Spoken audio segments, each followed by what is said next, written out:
long story short, Kevin is obsessed with Kylie Minogue. Okay. To the point where we were actually talking about it on the way there, because it's so funny. Sure.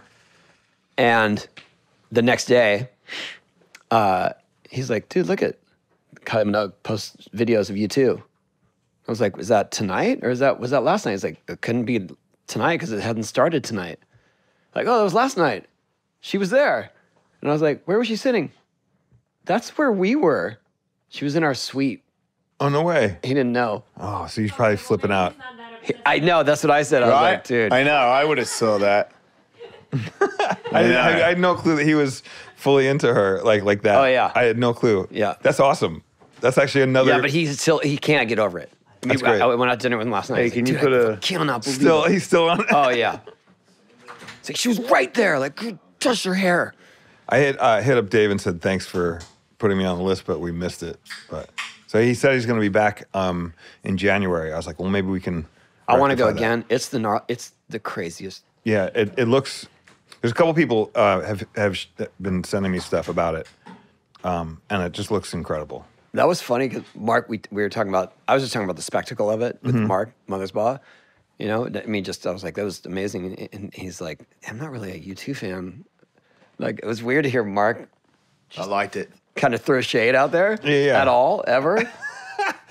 And he's like, so am I. But he goes, he's not either. But I was just saying, you got to see the show. It's crazy. Sure. Well, it's no, I don't know. I mean, in a way, no matter who's there, it's such a massive thing. You know, it could be Julio Iglesias sitting there. And you'd be like, I hope whoever else plays there will take advantage of it. Yeah, man, you'd have to. Like, if you didn't. Pink Floyd would be cool. Yeah, that'd be sick. Yeah. Have you seen Roger Waters, like the latest versions of Roger Waters' show? Wall. The Wall? Nah. Oh, like, I mean, this is maybe Some six. fan you are. Yeah. I've seen it twice. I didn't say, okay. But maybe, whatever, So you'd six. be good in there, you assholes. Like 6 or 8 years ago, I went and saw the newer version, like, because it's the full LED wall that everything's projected on, or whatever. Oh, so video he's mapping. built for the it's sphere. incredible. It's incredible. Like, it's just like, yeah. So I don't know. Put that on your to-do list. I took Riley. He was so hyped. Yeah. Yeah, to the wall. It's wild how that music still stands up, man. Timeless. Oh, yeah. Yeah, it might be one of the greatest albums ever made. Yeah. All right. Well, this is How are we great. doing? Are we I'll good? see you guys. All right, that was good. Yeah.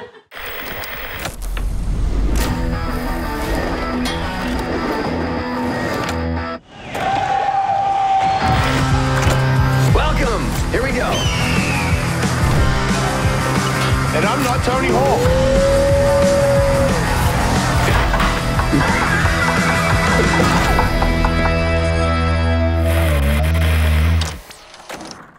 Are you looking for a delicious and nutritious snack that packs real protein punch? Don't punch me. I would never Because do I'm that. holding pistachios in my hand. Wait a and then minute. they'll fall on the floor. You got to crack into a good source of protein with tasty, healthy, wonderful pistachios. Ow. Each 1 ounce serving of wonderful pistachios contains 6 grams of protein, giving you over 10% of your daily value, mate. Pistachios are known for their protein power. Fiber, better for you, unsaturated fats for a combination that will help keep you feeling fuller longer. Wonderful pistachios come in a variety of flavors and sizes, perfect for enjoying with your family and friends, or taking them with you on the go during your summer adventures. Check out wonderfulpistachios.com to learn more about how these little green wonders can power up your day. So you like music? Yeah, I'm into music. Cool. Yeah. We're all musicians here. Yeah. Yeah. Right. Yeah, I mean, he as of late, the singer, Oh, I know. Tony All Hawk, the right. singer. You know what? He's everywhere. Everywhere, yeah. Okay, now I'm going to end this. Yeah, it's getting it in. Can't It's getting it in. Are we going? Are Can we you good? sing something for us right now? Yeah. Hey everyone, Z-Trip's here. What's up? How you doing? I'm good, man. How are you? I'm good. Thanks for coming. We've known each other for a while, for a long time. We're Yes. both of the same age. Ish, yeah. Yeah. Yeah. And had some of the same groups of friends. But Yeah, the same I circles. feel like we kept connected around the time that we started doing our charity events. Yeah, that was probably when I think we actually really hung out and actually had Yeah. more time than just like in passing or something. But But you offered to perform at one of our early Stand Up for Skate Parks events. Yes. And I knew who you were, but I had never seen you perform live. I just heard your mixes and stuff, and it was fascinating to watch you go. I mean, it really was. Like, have you seen him perform? I don't understand it at all. Yeah, that's great. Because he does his old school mixing. We're gonna demystify it right now in this setting. Yeah. Go. Yeah. Well, what do you know of it, of DJing and of that? Like, we'll start there. I think the closest I got was one time I was hanging out with Be Real, and he was doing the scratchy thing, and I was like, "Wait, are you listening to that song in that ear, and then making that one playing against that? Okay, I think I understand what you're doing." Yeah, that's it. That's what I know. Yeah, that's the basics of it. You know, you got two. This is for anybody. Real quick brief of DJing. You've got two sources of music, and you're playing one, and you're queuing up the next one, and you're mixing it into the one you're just playing, and then you're swapping that out for the next one. And so it's back and forth, back and forth. So it's always one turntable or whatever you're using, controller. One source is always playing, and you're always queuing up the other one into the next one. Where it gets tricky and where it gets fun is what you're queuing up and scratching things in and dropping in sounds and figuring out how to take two things that wouldn't normally mix together. Yeah, what if they're both not the same beat? Well, then you have... that happens, right? Yeah, you have pitch controllers on them to speed up or slow down. And so if something is faster than one and slower, you mix it down and speed it up, whatever, to match the two. So there's a lot of, it's not just playing a song, although people do that. But the real masterful part of it is getting two things that wouldn't normally mix together and holding them, like finding the tempo or the key or the phrasing, you know, and then layering something over top of something else. Like, thing that I really... I'm really well known for is the mashup, right? Of taking two things that wouldn't normally work. Yeah. Outcast a cappella of Bombs Over Baghdad and mixing it over a Tool song like Sober. That's something that I would do live, where you do that. And the thing is, for me, the more interesting the juxtaposition, the better, the more impact. You know what I mean? You could take two things, two disco records or two hip hop records, or whatever. But if you take a rock record and a southern hip hop vocal and you put them together and you do it in a way where you get both worlds kind of cracking their head open, that's the goal to me. I would imagine your brain hears songs and immediately goes, "There's another song that I know I can put in." Sadly, yes. It's like, yes. Why is it sadly? Well, because the thing is, no matter where I'm at, if I'm sitting having dinner with somebody and some song comes on, my brain naturally just gravitates towards whatever's playing, because it's just, I can hold the conversation, but there's a part of me, it's like 2, 4, 8, counting the thing. Like, oh, it's in this key. Oh, who's that? Or it used to be back when you couldn't Shazam, I would have to carry on the conversation, but also remember the lyrics. Shazamming in your own mind. In my own mind, remembering the words, like, she loves me with the effervescence of the thing. You're like, okay, I got to remember effervescence and the love. So you would figure out, it's like being a sleuth. You had to find that song that you just randomly heard, which was, sometimes it would take you 6 months to find a tune. You know what I mean? Sounds like you're obsessed. That's it. This is what Is that not the key, one of the keys to success? I think so, right? Yeah, you gotta love it, and you gotta do it. It's just always on, like that sort of thing is always on. So, but I love it. I figured out how to harness it and create a career around it. So, well, you definitely carved out a unique approach to it too. So I feel like when you played, I remember we used to have a lot of musicians and celebs come to those events, and I remember vividly Lars Ulrich zoned in on you and was like, what the hell is he, how is he doing both those songs right now? Man. That's how I felt too. But how did you even get led into that? Well, it's interesting. So as a kid, I was a drummer. I played drums. So beats were always interesting, to me, whether it be whatever style of music. And following drummers, whether it was Neil Peart with Rush or whether it was Bonham with Zeppelin or, whoever, I was always after drums and listening to drums. So when hip hop came around, that was all drum-based music. I was like, this totally speaks to me because it's just drums and dudes rapping and syncopation. So naturally, I gravitated towards it. But I came from a bit of a rock world with my brother. So was it Arizona? Well, I born in New York, but we moved to Arizona, and so there was this part where I was back and forth between New York and Arizona. My parents got a divorce eventually. My dad moved back. Did you not go hang out in New York to try to get the vibe of fully? Well, that was it. That was my thing. Is if I wanted to spend time with my dad, which I needed to spend time with both, I would go spend time with my dad, spend the summer there. Listen to all this music, absorb it all, buy all these regional hip-hop records, then bring them back to Arizona. In the desert, we lived 25 miles outside of the city limits of Phoenix, which is a rural area called New River. We lived right next to national forest, so dirt roads, mile dirt road to pavement where the bus would pick me up for school, like that kind of crazy shit. But I'm bringing back these super regional, only 1,000 presses, 500 presses of these records and playing them for... I felt like I was a missionary, like spreading the hip-hop gospel to all these kids who were like, what is this? It's like, oh, that's MC Shan, or that's EPMD, and they were just heads being completely blown away. But at the same time, I had all these rock records, again, my brother and sort of Arizona, around that. So you had I'm listening to Black Sabbath or Rush or Deep Purple or whatever, and the two worlds to me, I started to see the common thread. I think one of the first times where I was like, oh, somebody else gets it was when I heard the Beastie Boys Rhymin' and Stealin', where they sampled When the Levee Breaks at the top of their record, and I was like, oh, eventually that led me to Rick Rubin, and I was like, okay, here's somebody who understands it. He's responsible for Slayer. He's also responsible for the Beasties and connected with LL and Run and all this stuff. So the blueprint was like, oh, okay, all this music it can be based around drums, and you can source it from anywhere, whether it's James Brown or whether it's Led Zeppelin.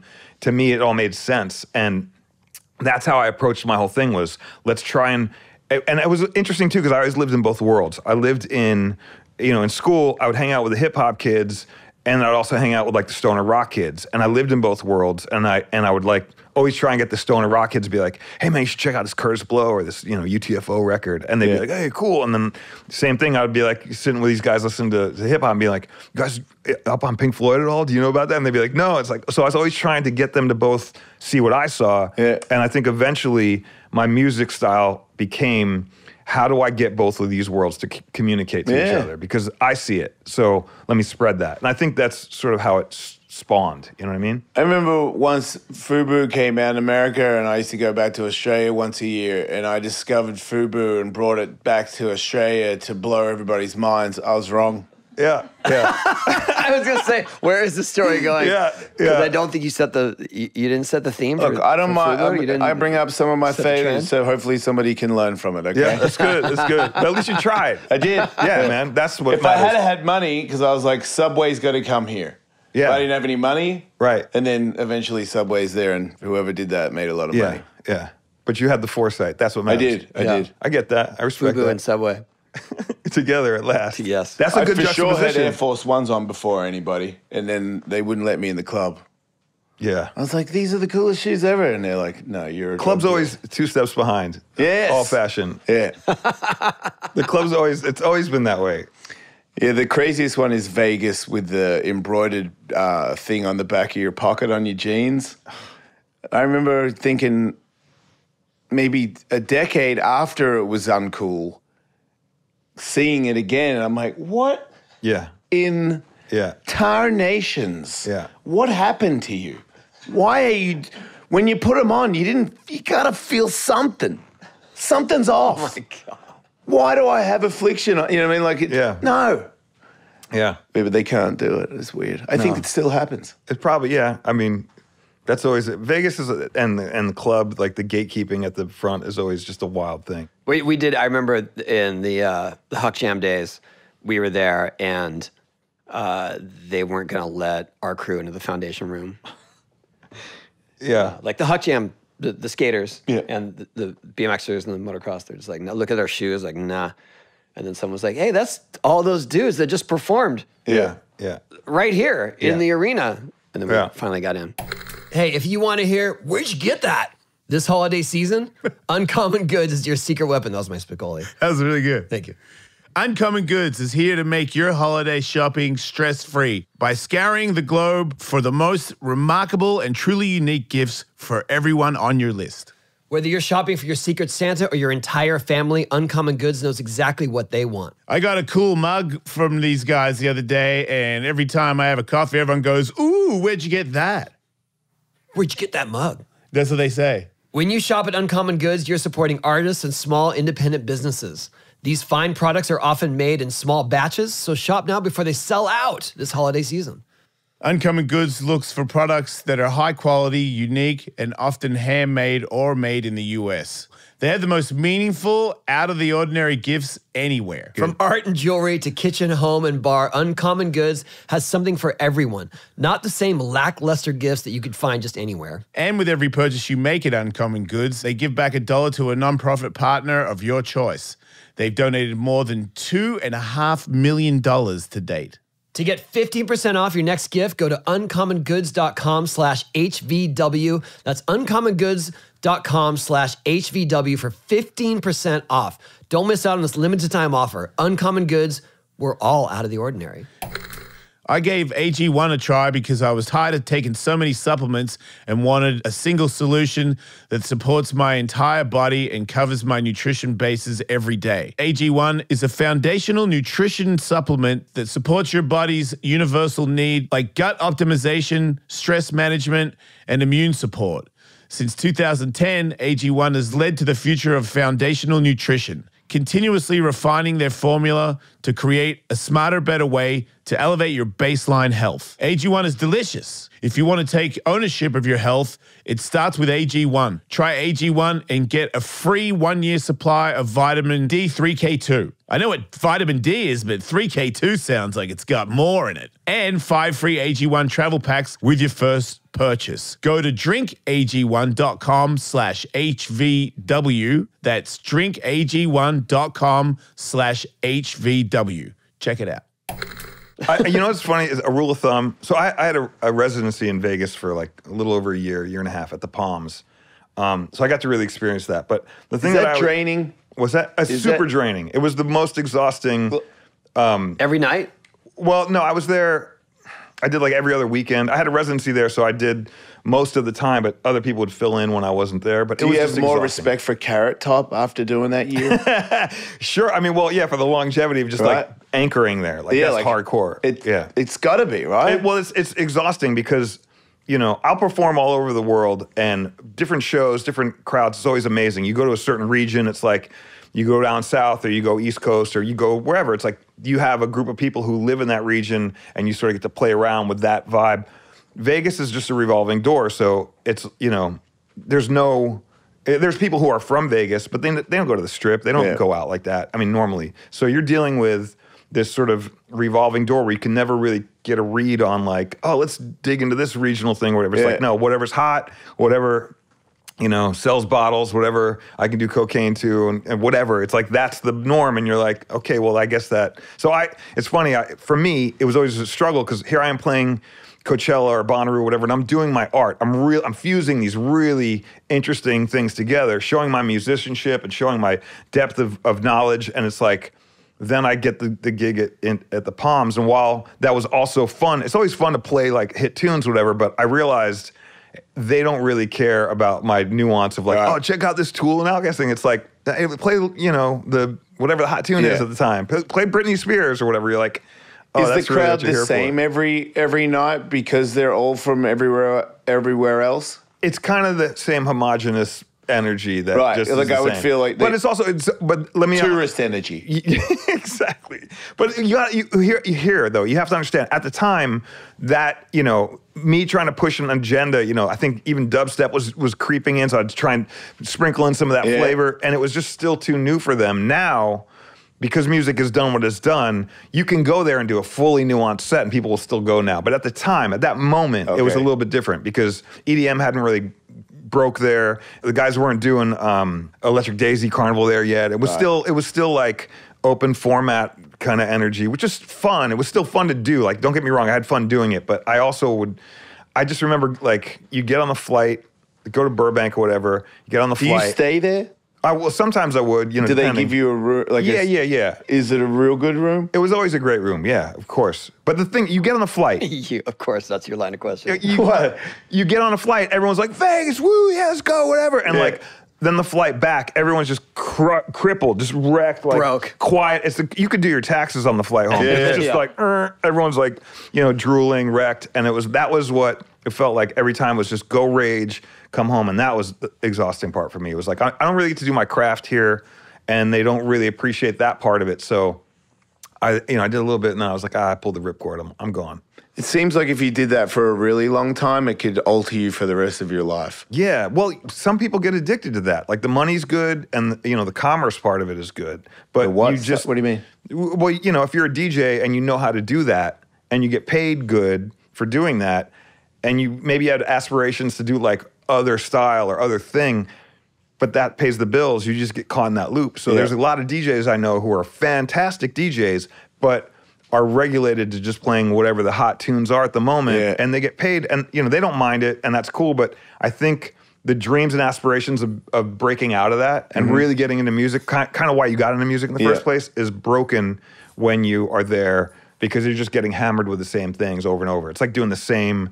It's like Groundhog Day. Is that a tough thing for you guys not to get involved in? Because once you get to that level, you're like, that's a guaranteed check. Yeah. I think, for some people, it depends on the person. I did it for a while and started to realize, like, this is not my lane. You know what I mean? Like, I can do this. I don't mind going and doing parties like that from time to time because they're fun. Yeah. But to do that same party over and over for a year and a half. Did you finish out your tenure, or did you cut it short? No, we finished it out. But, it was also, to be fair, it got to the point where I think what was happening is there was a lot of celebrity was starting to happen where they were bringing in people to like sell more bottles. They brought in Pauly D, and there was a moment where I was on a flyer. Yes. It used to be me and Paul Oakenfold. I was like, okay, that's his world. Like, we're respected. We do everything. And then Pauly D's face got sort of put in there. I was like, I'm not knocking him because that's his own lane. But for me, I was like, this is becoming a bit more about everything else that I'm not connected to musically. Bullshit. Well, it's just not my flavor, man. You know what I mean? And all respect due to those guys for well said, very for doing it. But it's just for me, man. It's like I gotta get back into the zone of music first. Yep. So how did you ever start doing shows? Though it feels like DJing there's no clear path to. Yeah, well, it's success or being. There isn't a clear path, really. It's very interesting. I was thinking about like, I gotta, what am I gonna rap to you guys about while I'm here, and thinking about some of the parallels. And I think the path to my success is different than most other DJs and their paths. Kind of like yours with skating, kind of the same thing. It's like you found your own lane and did your own thing, regardless of whatever people were saying or doing, or like, oh, this tall, skinny dude, he can't, whatever, and you became who you are, and you, against all odds, did your thing. It's kind of the same with me, where I just kind of set out to do this and was like, this is what I love to do. I love music, and I would be doing this anyway.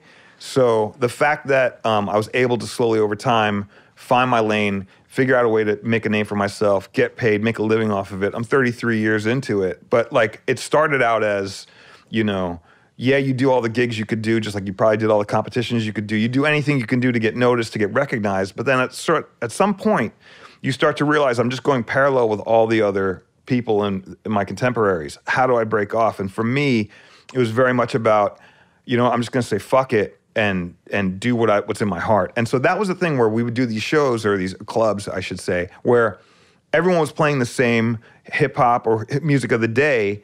And I was like, that's cool, but I want to see if I can sprinkle in this Pink Floyd thing. So I'd sprinkle in like a Pink Floyd, Young Lust, right? Same bass line as Hypnotized by Biggie, almost. And then I would take Biggie's a cappella and throw that over top of it. And now it's like I got people on the dance floor dancing to Pink Floyd, not really knowing it. Yeah. But the people who did know it would come up and be like, yo. And so I'd play for 3 hours. They'd come up and be like, yo, that thing you did with Pink Floyd was fucking amazing. I'd be like, that was my path out to like, if I can get enough people who fuck with this, then I don't have to come and play the same hits and be the same as every other DJ, because while that was still cool, it wasn't speaking to who I was. Yeah. So I really went out on a branch and started my own thing and really pushed that boundary. And I started to find more and more people would come and stick around to hear my sound and what I would do and how I would take this music and chop it up and mix it up. And that really was like the path that, while it didn't pay off at first, it was the only path I wanted to go. How long before it started to turn around and look like a good idea? I think like late 90s, early 2000s, you know. What was the first paying gig? Do you remember? Oh, shit. It's funny, thinking about paying gigs, man, it's like, I'll tell you the first gig that really, you know, there were like little house parties and things like that were happening. You know, you get $50 or a case of beer or whatever it was. But I'll tell you the one gig that stands out that I always laugh at is, it was a high school gig. You know, I was doing little house parties in high school, but I remember we didn't get paid for the gig, and I think it was some girl who like, I was with a little DJ crew, me and this other dude, and it's some girl I think I had a crush on, so I was like, yeah, I'll do your party, like whatever it was. And we were doing the party, and I went out to go to the car to get something. And I told the guy who was like her brother or something, I was like, hey, I'll be right back. He's like, yeah, no sweat. I went to the car to get something. I came back, and I was like, all right, man, I'm ready to go back. He was like, $5. I'm like, yeah, no, I'm the DJ. He's like, $5. I was like, no, but my song's about to end in $5. I was like, shit. So I had to pay the guy $5 to get back into the party. So I had paid to play. So there's those moments of like, you know, just the raw of like, oh shit. Mark Buzzbaugh just told us someone paid them not to play. That's awesome. Like they went through a few songs, and he's like, "Here's your money." You're good. Yeah, we're good on that. Those are, yeah. I mean, that's all the rite of passage, though. Like, you know what I mean? All the chaos of coming up and all the pitfalls of not getting paid or, you know, gear break, all the stuff that you would normally do. And by the way, we were carrying crates of records back then, so it was like 4 or 5 crates of records to every gig. And you know, you'd do a show with a whole bunch of MCs. The MCs would pop up and they'd rap, and then you know there'd be, you're trying to chase pussy or get some girls at the end of the night, and it's like they'd all leave because they were like, okay, later. And it's like me, I'm like rapping shit up, like, hey, you gonna hang out, girl? As I'm rapping chords and like packing up my shit. It's like no girls wanted to stick around and wait for the DJ to pack up this shit. It's like it was never. So we, you know, it was always like this. Should have been an MC. When you were younger, were you? Because I'm like a DJ. You're late. You're like your life is late. Like everything, yeah. Are you like being older? Because to me, like the older I get, sleep is a much bigger deal. Mm-hmm. You know, like if I go to bed at 5 a.m. and I'm like, I got something to do at 10 a.m., I'm destroyed. Yeah. When I was younger, that didn't seem like that much of a deal. You bounce back, right? I mean, if you're 20, 22, like you're so raging. How do you do it now? Now it's I don't really. If I'm gonna drink, I don't really drink at shows. You know what I mean? I don't. But even if you don't drink, you're up until like by the time you wrap up and you're in your bed going to sleep. Yeah. What is it like? 3, 4, 5 in the morning, depending. Right? Yeah, depending. You know, on a good night. Yeah. So what time do you get up? And then do you have like a room? He doesn't have kids. Will you stop? Oh, yeah. Oh, forget about it then. Yeah. Nah, you still got to have, if you go I understand, but I'm just saying, like, we have that thing where it's like, you can't go to bed at 2 a.m. because you got to get up at 7 and make breakfast. Yeah. There's that issue. But there's like a quiet room. But Z plans ahead, and like, it's not like he's partying at a whim and he just happened to be playing a show. Like, it's more strategic now. Yeah. Now you plan for. I don't want to speak for him, but I'm just trying to. Yeah, I mean, bridge the gap here. You navigate, you figure out. But also, I became the master of like the 2-hour nap on the plane, or the, you know, like I can fall asleep anywhere. Like I can fall asleep right now. If you're like, hey man, we're gonna take 5. All right, I'll knock out. That's cool. So I've mastered that, but it's not the most healthy. But it's sort of like the sprint. You do the sprint over the weekend, and then like Tuesday, Wednesday, you're, you know, just anchor, just zen, get it back together. You know. How hard did you go when you weren't old? I went pretty hard. Yeah? Yeah. There was a lot of times where... It's the wrong show, but I'd have some questions. There were times, I will say this. I mean, there were times, specifically in Vegas, I remember one time where, you know, you'd go pretty hard, and towards the end of the night, sort of hit a certain time where you had about an hour left in the club, and everyone had already the club has done what it's needed to do, and now we're just sort of hanging out. Yeah. And that's where other DJs would come by or whatever from other clubs, and we'd all just sort of hang out and start drinking. And I remember, I don't remember actually, because I blacked out during the set, but I woke up the next morning and I looked at my history, because in Serato, when you're doing it digitally, you can see what you played. And there was a time where I played Yin Yang Twins, Get Low, To the Windows, to the Walls. I think I played it like 13 times in a row. In a row? In a row. Wow. Who knows, or some crazy shit like that. I was like, I clearly don't remember any of that. And I still have a job the next morning. Yeah. So, because there's also a point where it's like everyone, who's working there, those bar guys, everyone was drinking and partying. It's fucking Vegas, so everyone's wild out. But I just remember going like, I can't do that. That's not good for the career. That has to stop. So like, that was sort of my one moment of like, yeah, I gotta reel it back. Yeah. I love that. I love that you can do blackout research like that, where it's like, Yeah, it was not like was I playing? It's not the best. It's like you kind of like open it up and going like, oh shit, and you're like, yeah, that sounds about right. Just put that back down. How did you were in DJ Hero? Yeah. Right? I helped consult on the game, and then I was also an avatar. You play me in the game. So on DJ Hero, and then I helped on DJ Hero 2 as well. How did they contact you for that? They, I think You know what that is? Yeah. DJ Hero. Yeah, they reached out. It's a fair enough question. Yeah. But yeah. Did you ever play it? I was terrible. Yeah. I was I played terrible. Guitar terrible at it, Hero too. a couple Ke- times, Keegan but had I can it. play guitar, so I'm like, I don't want to. Yeah. This is like teaching yourself how to not play guitar. Yeah, it was for me. It was really hard, and I was not good at it. And I remember when we were doing the promo of it, they're like, "We're gonna record you doing." I'm like, I think we did it once. I was like, "No, I'm good. Like, I'll go and speak about it." But I'm like playing it. I was like, What about now? Can you play it now? No, I still am not. Still didn't- It's because it's just a Why different. would you want to when you're you? when you do the thing? Really? Like, I'm a crappy guitar player and I don't want to play Guitar Hero. Right. Yeah. No, I don't know, but it's like watching the some of the people who mastered it, like the Dance Dance Revolution people, where it's like they go, it's like I'm fully blown away that you figured out how to master that. Hats off to you, but I couldn't do it. Yeah. I feel like I don't remember which way it went, but one of my kids did a hack where they used that controller on Guitar Hero or the other way really? around. Nice. And that was their new challenge. I love that. I love that. That was pretty sick. Hybrid. Yeah. But I Flipping mean, it. you were right there in the pocket of the peripheral craze.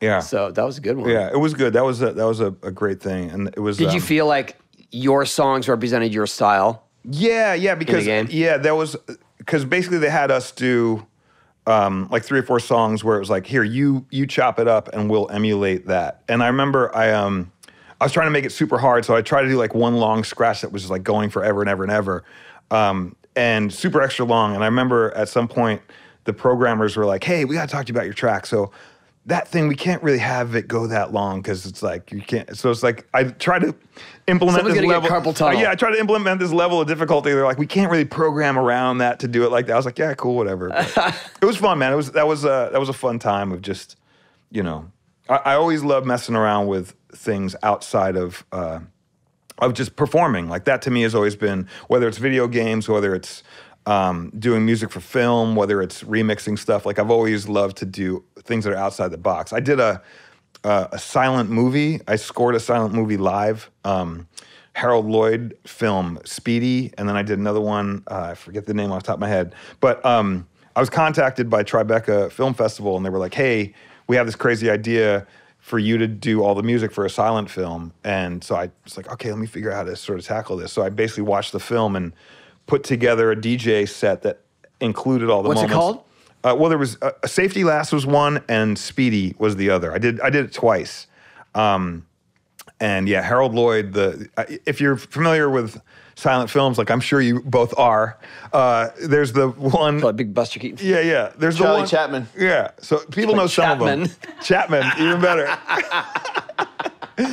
Chapman. Oh my God. There's a one iconic scene of a guy hanging off a clock tower that you've probably seen when you're going into like, United Artists Theater or something like old. And that was one of the films. Like he was a super iconic at the time. So a movie from the 20s and I'm putting current music to it and doing it live. And that was super fun because it's just a challenge, you know what I mean? Like playing a club and whatnot is fun, but I have more fun now pushing the boundaries and really taking my knowledge of music, all this music I've learned and found over the years, digging for records, and figuring out different ways to fuse it into different projects. Like, All the way to the rugby field. to the rugby field, yeah. I'm doing stuff, sonic imaging for San Diego Legion, which is pretty sick. Which is What our are you doing? local. Like he's in charge of the sound for Yeah. the rugby games. Who called you for that? Well, how's that work? Yeah, they reached out to me to do their home opener, to perform at the end of the home opener. Oh, okay. So I went down there and I did a set, and we just got to talking, and I was like, hey, man, I think I could help with some of the, I'd like to give you some suggestions on songs to play, because the game was incredible, but the sonics of the game weren't like there was a guy who was on the mic. We have a chant called Big Red Wall that's like a defense thing, and there was one guy on the mic going like Big Red Wall, and it's like, this doesn't sound big or enough. So I took some mics and I got the whole rugby team in their gym and recorded them all saying Big Red Wall, and then put that as a thing, so when you play it, it's them in the arena, loud, feels big, and they're hearing themselves. No, well, I don't know. He's, but either way. That's a good vibe. It's a good idea. But that kind of stuff is just fun for me. It's because I kind of see So does that mean you could do that for other teams? Like that could be a job. Yeah, for like anybody. They could all hire you. Yeah, I mean, it was organic for sure, but it could be like you could be the guy that is the consultant on all that stuff. You do not have to choose between better hair growth and your health. There's a holistic solution for men that promotes both healthier hair and whole body wellness. Get ahead of thinning hair with Nutrafol's whole body approach to hair growth. No drugs, no compromises. Nutrafol is the #1 dermatologist recommended hair growth supplement, clinically shown to improve your hair growth, thickness, and visible scalp coverage. Nutrafol's hair growth nutraceuticals go beyond genetics to multi-target the root cause of thinning, including stress, hormones, nutrition, metabolism, aging, and lifestyle through whole body health. Physician formulated using natural medical grade ingredients, Nutrafol's drug-free patented technology provides consistent, reliable results without compromising your sexual health. In a clinical study, men showed progressive improvement in hair growth and thickness after 3 and 6 months. Nutrafol is also trusted and recommended by more than 3,000 top doctors. You can grow thicker, healthier hair and support our show by going to Nutrafol.com and entering the promo code HAWKWOLF to save $10 off your first month subscription. This offer is only available to U.S. customers for a limited time. Plus free shipping on every order. Get $10 off at Nutrafol.com, spelled Nutrafol.com, promo code HAWKWOLF. There is so much to be thankful for: family, friends, food, and NFL football all week long. DraftKings Sportsbook is keeping your Thanksgiving week full of action. New customers can bet just $5 on NFL action to score 150 instantly in bonus bets. No matter your appetite, there's something for you. Money lines, parlays, props, live bets, and so much more. You name it, they've got it. With a Thanksgiving NFL triple header, why not create a parlay? Pick between the Packers or Lions, Commanders or Cowboys, and 49ers or Seahawks, and add some excitement to your Thanksgiving. So download the DraftKings Sportsbook app now and use code HVW. New customers can bet $5 on NFL Thanksgiving action to score 150 instantly in bonus bets. Only on DraftKings Sportsbook, an official sports betting partner of the NFL, with code HVW. The crown is yours. You know what HVW stands for? Hawk versus Wolf. That's right. Yeah. Gambling problem? Call 1-800-GAMBLER. In New York, call 877-8-HOPE-NY or text HOPE-NY 467-369. In West Virginia, visit www.1800gambler.net. Please play responsibly. In Connecticut, help is available for problem gambling. Call 888-789-7777 or visit ccpg.org. On behalf of Boot Hill Casino and Resort, Kansas, must be 21 or older in most eligible states, but age varies by jurisdiction. See DraftKings.com/sportsbook for details and state-specific responsible gambling resources. Eligibility and deposit restrictions apply. Bonus bets expire 168 hours after issuance. Terms at sportsbook.draftkings.com/football terms. Yeah. I know you told me the story, but how you came to perform with LL all the time. Yeah, so LL Cool J, it's been 13 years that we've been working together, and we had actually taken a meeting about doing a show where he was supposed to be the host and I would be the DJ, and the show never happened, but during the process of that, of us taking meetings, my manager at the time proposed for him to do a guest spot at, I was doing South by Southwest. I was headlining a show there, and he would be the surprise guest. And I was like, he's not gonna say yes to this, but he and his team said yes. And so there we were. I was like, oh, I got LL coming out to do a guest spot unannounced. I was like, and we had planned to do Mama Said Knock You Out, and that was it. But as I was thinking about it, I was like, well, we might need to do more songs in case the crowd's like, we want more. And it's like, so I was like, we should probably do I Need Love, and we should probably do Rock the Bells. And I told the story before, but I'll try and make it quick.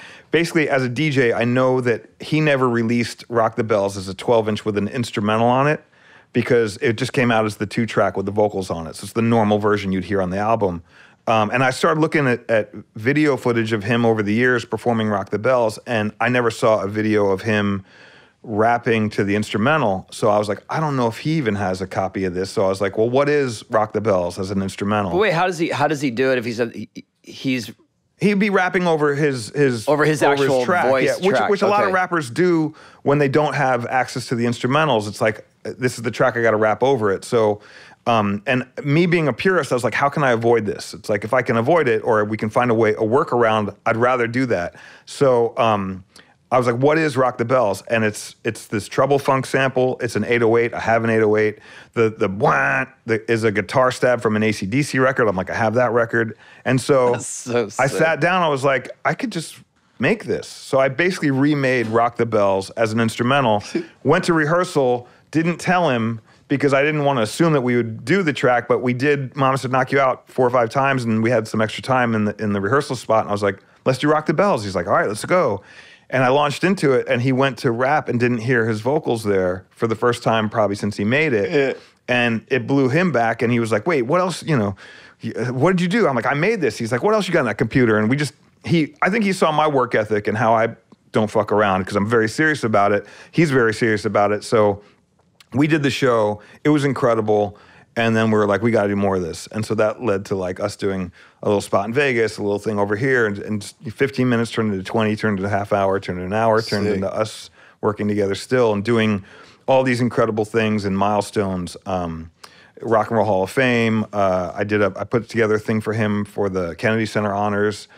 We've done stuff on the Grammys. I mean, there's a million things that we've done. Rock the Bells Radio on Sirius XM. There's all this great stuff that we've accomplished over the years. But he's a great dude, man. It's been fun to mess with him. Yeah, I interviewed him once, and he was in New York, and I was in LA. And I said something about, because he just broke the deal. He had some contract where he wanted to get out of this record deal, and he finally got out of it. It was like 9, he had to give him like 9 albums or something. And I was like, you're kind of like the Prince of hip hop. And he's like, nah, dog, I don't wear assless chaps. And I was like, I wasn't saying you wear assless chaps. I was just saying, and then it was something that he dug in a little bit. And I think he was kind of joking, but maybe not. But he was going at me pretty hard, and he kept telling me to get his balls. And I was like, I've got to get your balls. He's this mix of emotions on your face. Like, I don't like confrontation. But when you're on radio, sometimes when you do that, people think it's cool. It was one of the bigger moves in my career. Like the next day, I was like slightly more accomplished because LL Cool J hated me and roasted me on the radio. For the record, all of my interactions with LL have been awesome. Yeah, same. So I don't know, that you're an anomaly there. Yeah, I'm starting to figure it out. I think I might be an asshole. We need to get him on and squash the beef. Sure. Yeah, that sounds like it's probably time for that. Terrified. It's been a while. Yeah. I love how, like you said, your work ethic, how far you dig for stuff, because you did a mix of Dead Kennedy's police truck and... For the Perched? Yeah. Oh, Jerry was a race car driver. Jerry's a race car driver. What? So he did his own mix of those 2 songs for my video part called Purged. Yeah. Because they're both from the video game. And I remember we were in touch, and he's sending me stuff that he's like, oh, well, but I can't find the stems for Dead Kennedys, I think. Like, I can't find all the original instruments for it. Okay. So he can really mix it up. And you're remaking the whole song. Yeah, basically. So that helps if you have access to the acapella, the drums, the bass, and you're soloed, which, and it's funny now, there's technology that separates things for you. It's kind of wild how the technology's gotten. Yeah, this is almost 10 years ago. Yeah. But then he just texted me one day, he's like, got the stems. Found it. Found the stems to an obscure Dead Kennedys track. Yeah. Who even kept that? Yeah.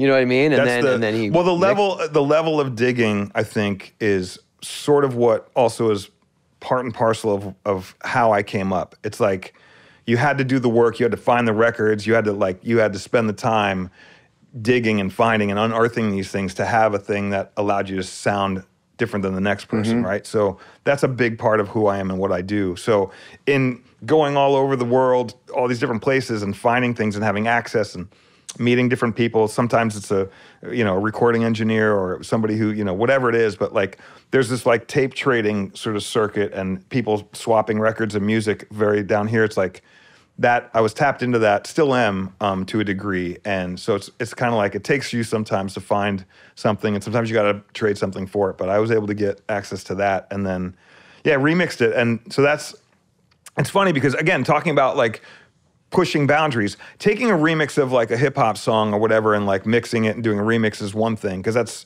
kind of assumed in the hip hop world. But taking a Dead Kennedy song and making it sound interesting or putting a different spin on it to me is way harder because there's a certain level of some of these things don't really lend themselves to that, A. And B, as a fan of this music, I got to be respectful enough to still pay homage to it and give it some flavor without, without making it look bad, right? Yeah, and some people are always going to be like, as long if they hear anything out of mess context, with that song.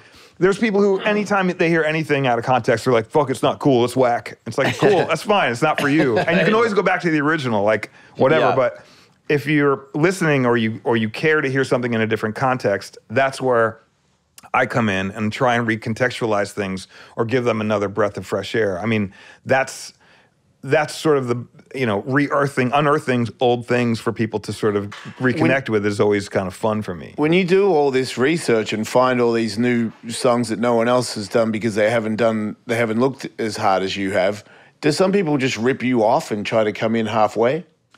I mean, there's always that, Right. There's always a level of that. But the thing that, I used to get really wound up about people sort of biting my style or copying what I do. But then I also realized, like, I'm kind of a one-of-one.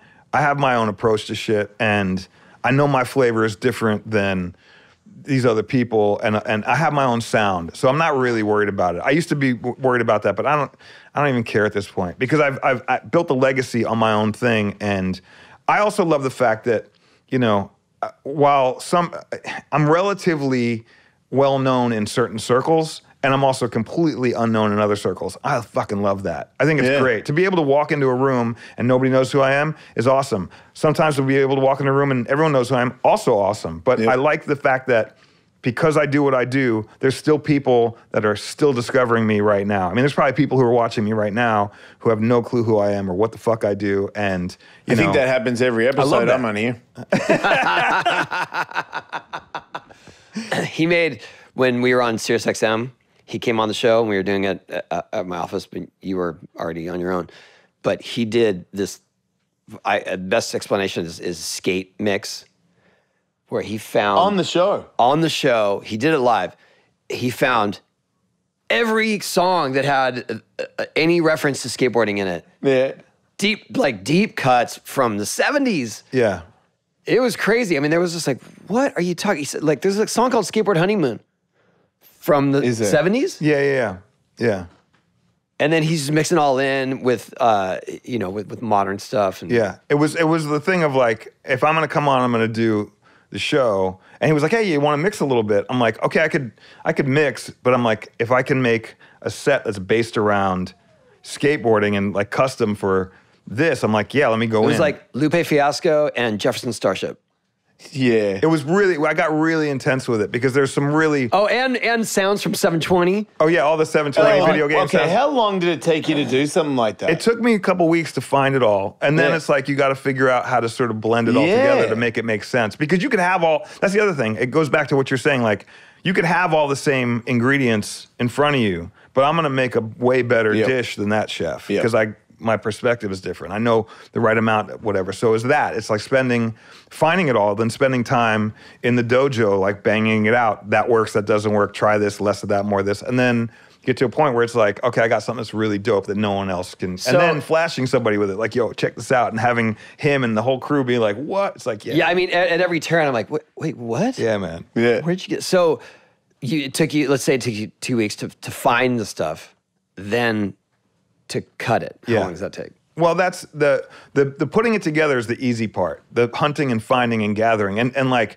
trying all these different things. It's like sampling to find your ingredients. Once you have your ingredients, you're like, okay, now I'm in my workspace and I can, this goes, this stays. I'm more of this, less of that, whatever. And sometimes I'll find a song, this too, where it's like I'll sit on it for 10 years. I'll never use it. I was like, there's no reason for me to use this. And then one day, it's like, oh, Tony's like, hey, man, you want to come and do a thing? I'm like, I get to use that one record, man. So it's like that. Yeah. It's like having ingredients. But that's how I approach music and collecting, and it translates now, I think, even, again, more so than just doing DJ sets, but into, I'm doing music supervision for movies. I'm doing these different things where I'm taking all this knowledge that I have from my perspective and putting in stuff that nobody else can match what I'm doing, because I'm my own thing, and I have these songs that I know no one's got. No one's gonna. I found that record in Japan in the back of a warehouse. But also, you were there. You know, you're of that age. True. Forgive me. But also, like, you were in New York, and exactly. you know, exactly. So, and I still dig for music. I'm still very into. How does that new work music now, when most everything's digitized? Well, it's tough because, you know, the upside is that you can find stuff quicker. There's way more ways to find things. And you can manipulate things digitally now, whereas before you'd go through all these records and pull out something and be like, oh, this is great or this is bad, but you had a needle drop and everything. Although the rate at which people are releasing shit is so incredible that the mountains of music that you have to go through to find something good has become... It was already big. Like, imagine walking into a record shop and like there's 30 crates of records and you're like, oh, I got to dig through. I got to find. It's like you find like 4 things. Imagine there are 3,000 of those stores, but now they're all online and you have the ability to go through all of them. It's like you're just paralyzed with the amount of stuff, you know? But there's certain keywords and things that I'm looking for. There's certain artists and labels. Like, I still am very tapped into the sound that I'm looking for. Yeah. So I can, you know, I'm record pools, people send me stuff, you do trades with other people. You must have a crazy memory. Yeah. You gotta like you can recollect, look, that'd be good, that one and album collection. that I have. Yeah. Like, how do you... Well, it's a lot of cross-referencing and a lot of like, so the nerdy part of this is like, when I was DJing with just vinyl, I laid out my collection in 2 separate areas. There was LPs, which had, you know, any LP, whatever, Led Zeppelin, you pull it out, here's all the songs on this Zeppelin song, or whatever, anything, Beastie Boys, whatever, Rakim. But then if they released a single, the singles were usually the hot things that you would play out, because it had the vocal, the instrumental, a cappella, the remix, whatever. So that would be the song you'd really play. You wouldn't play the album version. So I laid all my singles out by tempo, so by beats per minute. So it went slowest to fast. Yeah. How do you do that? Every time you get a song, you'd have to take a stopwatch. So you have to time it at however many beats would happen in a half of a minute, and then double that, and that would be your beats per minute. And so you'd write that on the record and be like, that's 100 beats per minute. So now I know, like, songs off the top of my head, I can recall Passing Me By, Far Side, 88 beats per minute. I know You Got Soul, Rakim, it's 105 beats per minute. Oh my God. Bring the Noise, 110 beats per minute. That's some Rain Man shit right there. Yeah, it really is. It's pretty fucked up. But again, I think I'm wired a little bit different, because that's how I'd approach it, is like, I understand it's all drums, it's all tempo. It's all tempo to me. And at least it started that way. Now it's texture, now it's key, now it's vibe. You know, I'm doing this music supervision for a documentary on Dungeons and Dragons, right? It's 50 years of Dungeons and Dragons, and I'm doing the music supervision for that. So it's not about tempo and mixing like groove, it's nuance and flavor and the right song for the right moment. There's a hardcore part, I got to put something right there. It's like, and knowing and having collected all this music over the years and knowing how to put stuff where is really...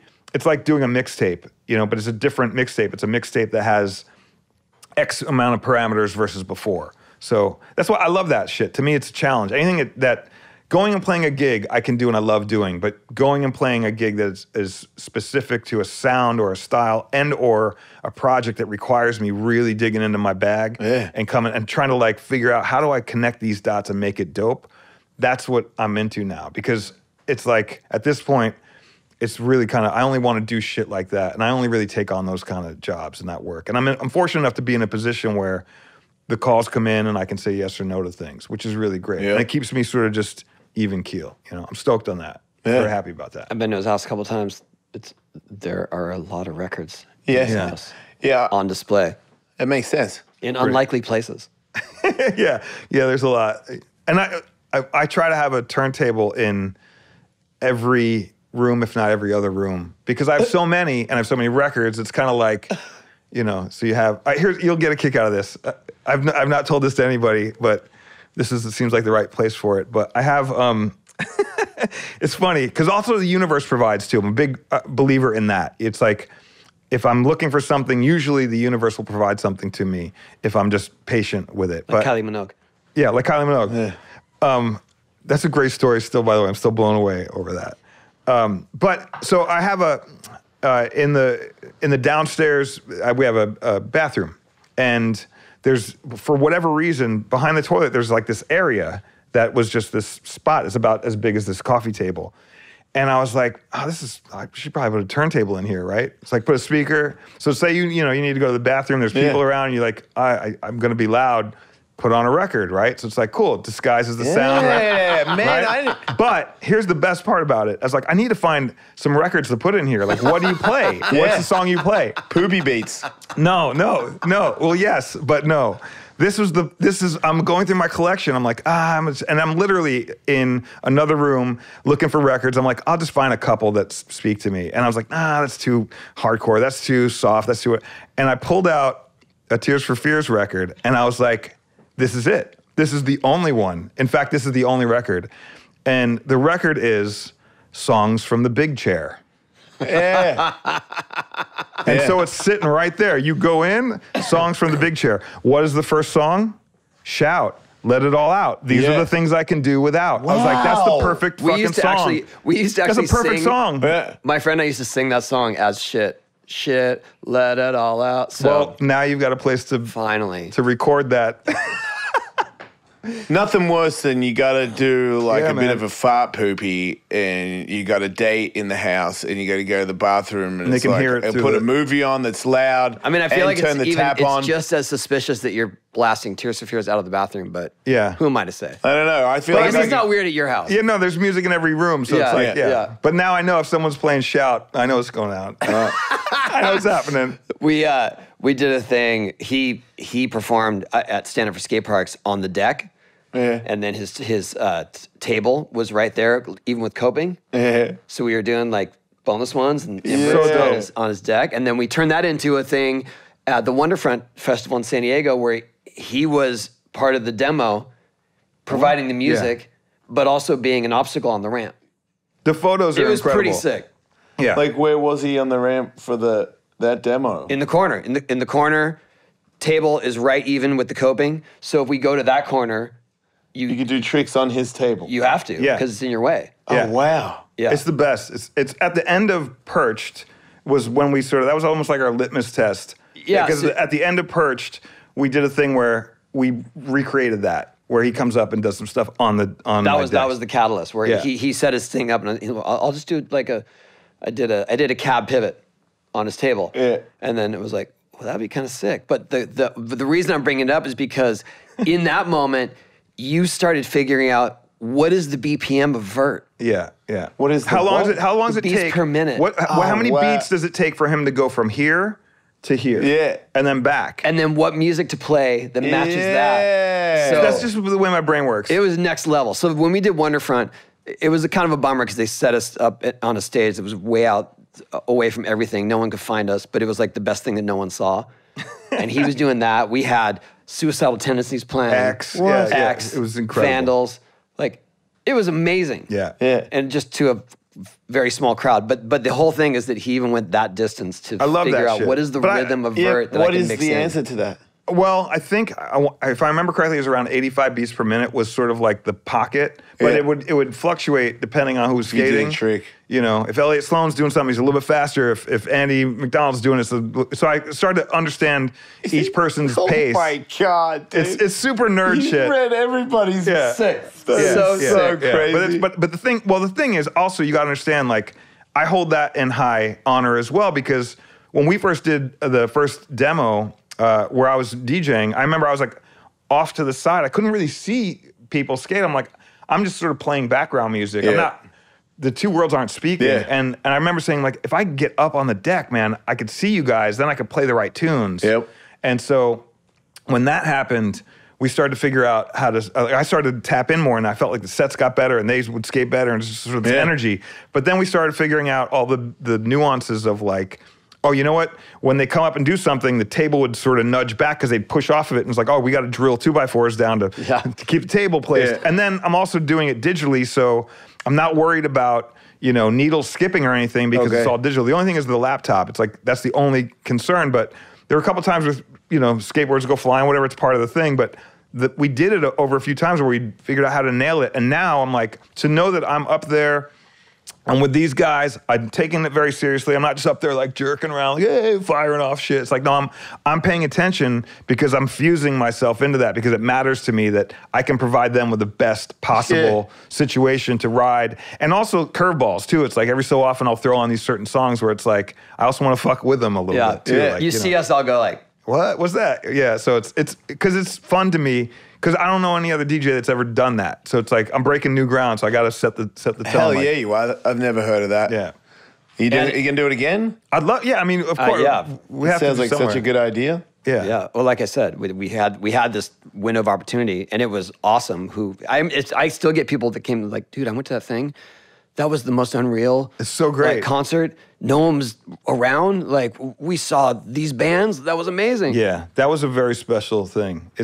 I love pushing boundaries, and I love the fact that he was like, yeah, let's do it. It's like, yeah, cool. Like, how much can we break this out of the box? You know what I mean? And so my next thing I'd love to do is mess around with, if there's the ability to, I got to figure out how to dissect it, but, you know, guys who are doing street skating, but more like Day One and Rodney Mullen kind of energy, where it's like those guys are doing such intricate shit that if you could make the right tune to have them sort of land those things, because it's all breathing and tempo, and there's a level of rhythm to that. I kind of want to dip into that world a little. Would you make a song for a skateboard video part? It's funny. I've made stuff before that they've used, but no one's ever approached me to do it where I would do it from my perspective, which is like, okay, like I give you my footage, you make the music. Yeah. And then once I make it, then I give it back to you, and then we nail this to be on point. To me, that's the thing that's always missing, is the syncopation of things, the things being in harmony with one another. Yeah. I struggle with. Like, you listen again, it goes back to like other DJs who were taking kind of the mashup idea and being like, oh, it's working for him, I'm gonna do it. And the thing would be out of key, or the phrasing would be off. It's the same thing with watching somebody try and do something. It's like running, you know, it's like, I know people who run and they just put on whatever, and it's like, man, I need to run in the right tempo. Everything's gotta be in harmonious for me. Yeah. And then when it is, it's like, cool, then everything's gelling. And now you're operating on 3, 4, 5 levels, you know. Because he knows his beats per minute when he runs. Yep. Yeah. Didn't you tell me that you Rick rolled an audience? Time? Well, there's always that too. Yeah. What? No, I like that story. I know it's silly, but whatever. You know, the big drops. You know, and everyone does the big drop. You know, the EDM show or whatever. Yeah. Do the big drop, and instead of the big, you know, one hitting and everyone losing their mind. Never gonna give you it's like Rickroll them, you know what I mean? And have people like, oh, this fucking guy. That's my favorite. But, you know, you can then it gives you pleasure and maybe no one else. Yeah. And you can, but I appreciate that. You can only do it kind of once. And it's like, you know, then you're like, all right. Not at the residency. Yeah. No, well, at the residency, that's where you got it the first time. Because it's a new crowd every night. Yeah. Every time. All the bartenders are like, here comes the Rickroll. Here we go. Here's this big joke. Yeah. That's fun, man. Well, Z, we appreciate you coming here, sharing the story. Always a big fan. And thanks, man. We do hang out on, you know, outside of work. Yeah, it's fun. But it's funny because we see each other.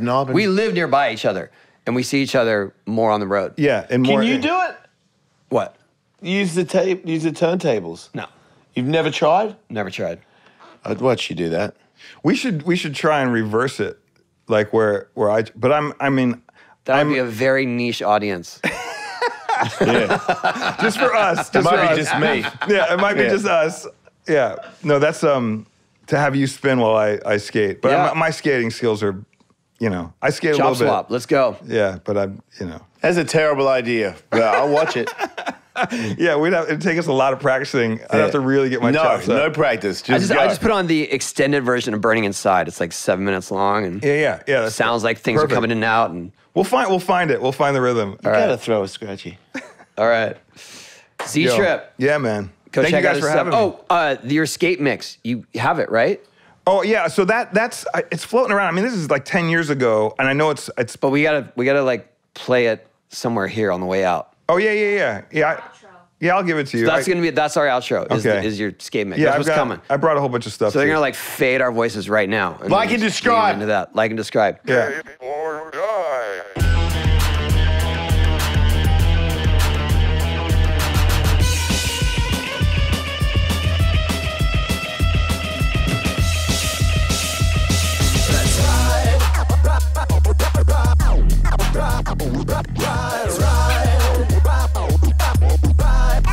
Let's ride how we ride. Let's ride low.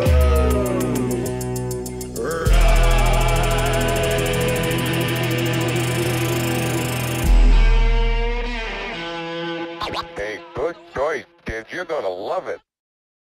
Tell you what, come back when you got some money.